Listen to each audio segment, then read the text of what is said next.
Jude is literally one chapter. How have you not read it? Or maybe you have and you're just intentionally lying because it fits your rhetoric. Let's go to Jude verse 7. And it says, likewise, Sodom and Gomorrah and the surrounding cities, which in the same manner as they indulged in sexual immorality and pursued unnatural lust, serve as an example by undergoing punishment of eternal fire. In the same way as they. In the same way as who? Who is they? Well, it says so in verse 6 if you read the whole chapter.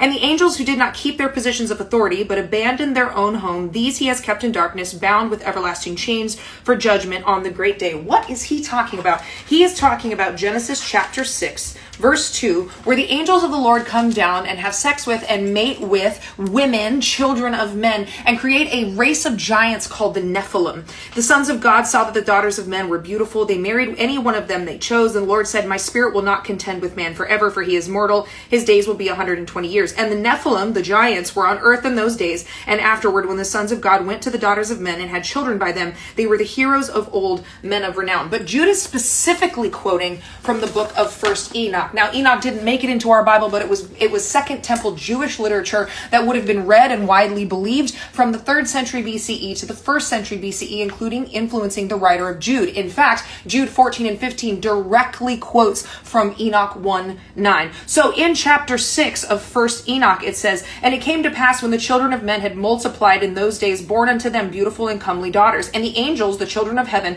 saw and lusted after them and said to one another, come, let us choose wives from among the children of men to beget us children. And in chapter 7 it says, and they took together with them, took them unto wives, and chose for himself each one. And they began to go in unto them and defile themselves with them, and they taught them charms and enchantments. And how do we know that this is what Jude is talking about, besides the fact that he directly quotes Enoch in verses 14 and 15? Because the Greek here is sarkos heteros. It means other flesh, strange flesh. It is the only time that phrase occurs in the Bible anywhere. Now, you want the sin of Sodom and Gomorrah to be homosexuality, but it's not, because if you had read Ezekiel chapter 16, verse 49, it says, now this was the sin of your sister Sodom. She and her daughters were arrogant, overfed, unconcerned. They did not help the poor and the needy. They were haughty and did detestable things before me. Therefore, I did away with them, as you have seen. Their sin was inhospitality, brutality, disrespect to strangers, being unwelcoming. And the strangers in question that the men of Sodom were trying to gang rape were what?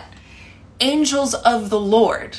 Cherry pick the Bible in order to demonize an entire group of people, going as far as to want legislation that restricts their civil rights and their religious liberty, not because you care about what the Bible says, because there is no such outcry to make adultery illegal, charging interest on loans, or force by law that we take care of the poor or the foreigner, because you're not actually interested in the text of the Bible outside of serving your own self-interest and self-hatred, because you're not going to claim that you want to make the sins that you are committing illegal. Take the plank out of your own eye before you judge the speck in your brother's.